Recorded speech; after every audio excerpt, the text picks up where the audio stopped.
Sahabat setia Go Warrior yang dikasih Tuhan, Shalom. Hari ini adalah Jumat 5 Juni 2026, Jumat pertama di bulan Juni. Kita berdevosi kepada hati Yesus yang Maha Kudus. Dan hari ini kita memperingati peringatan wajib Santo Bonifacius, uskup dan martir. Bonifacius atau nama kecilnya Winfred berasal dari keluarga Anglo-Saxon. Ia lahir di Credington, Inggris tahun 680. Sejak kecil, Bonifacius akrab dengan para misionaris karena mereka sering singgah ke rumahnya. Dari kisah-kisah, cerita-cerita para misionaris itulah Bonifacius tertarik untuk mengikuti jejak mereka. Setelah ditabiskan, Bonifacius ditugaskan di daerah-daerah sulit dan penuh konflik. Atas kesalehannya ia diangkat menjadi uskup di Mainz pada tahun 722. Ketika Bonifacius ingin menerimakan sakramen Krisma di daerah Dokkum, Frisia, Jerman, ia diserang oleh orang-orang kafir.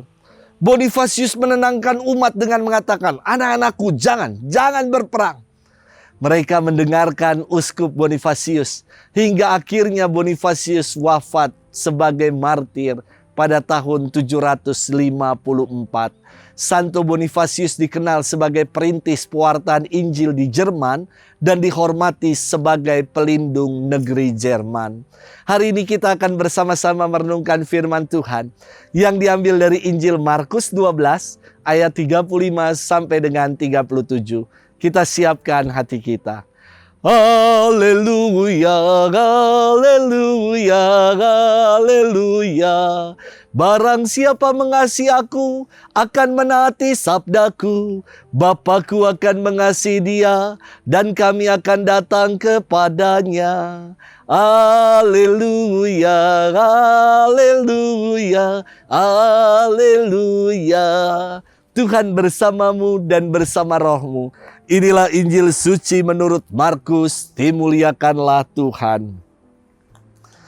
Pada suatu hari, Yesus mengajar di bait Allah katanya, "Bagaimana ahli-ahli Taurat dapat mengatakan bahwa Mesias adalah anak Daud? Daud sendiri berkata dengan ilham Roh Kudus, 'Tuhan telah bersabda kepada Tuanku, duduklah di sisi kananku, sampai musuh-musuhmu kutaruh di bawah kakimu.'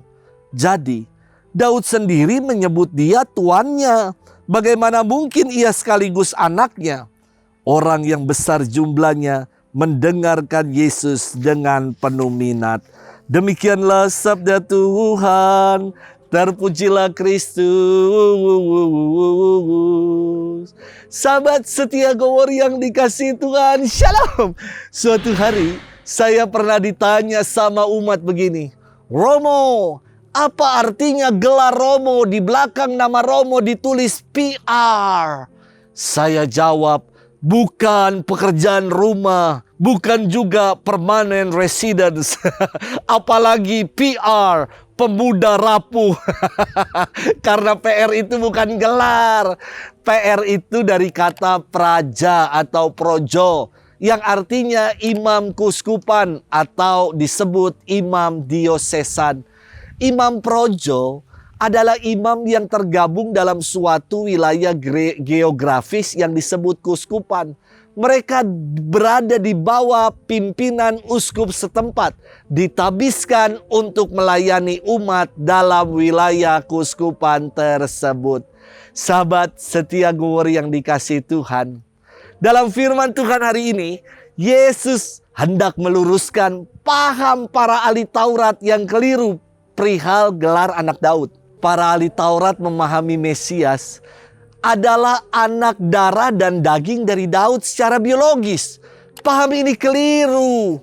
Maka hendak diluruskan oleh Yesus bahwa Daud sendiri menyebut Mesias sebagai tuannya. Masa anak disebut bapaknya tuan? Untuk itu Yesus mengatakan bahwa Mesias adalah putra Allah. Yesus mau mengoreksi gelar anak Daud yang disematkan pada dirinya.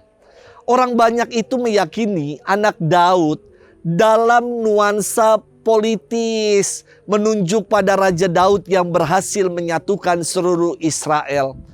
Orang Israel berharap kehadiran Yesus sebagai keturunan Daud akan mengembalikan kejayaan Israel. Inilah yang hendak dikoreksi oleh Yesus. Memang menurut silsilah Yesus adalah keturunan Daud karena Yusuf dan Bunda Maria dari keturunan Daud.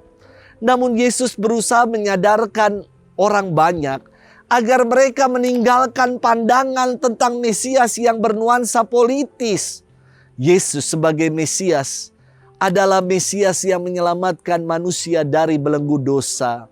Dialah yang diurapi Allah untuk mendamaikan kembali kita manusia dengan Allah Bapanya.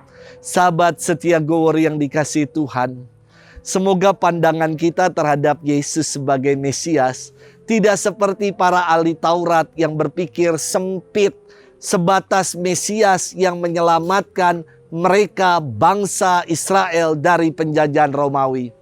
Sebab Yesus sebagai Mesias adalah Allah yang selalu mau menyertai kita. Apapun rupa-rupa pergumulan perjuangan hidup yang saat ini kita jalani dan kita alami, Ia selalu beserta kita. Selamat bermenung. Tuhan memberkati kita semua, Bapa dan Putra dan Roh Kudus. Amin.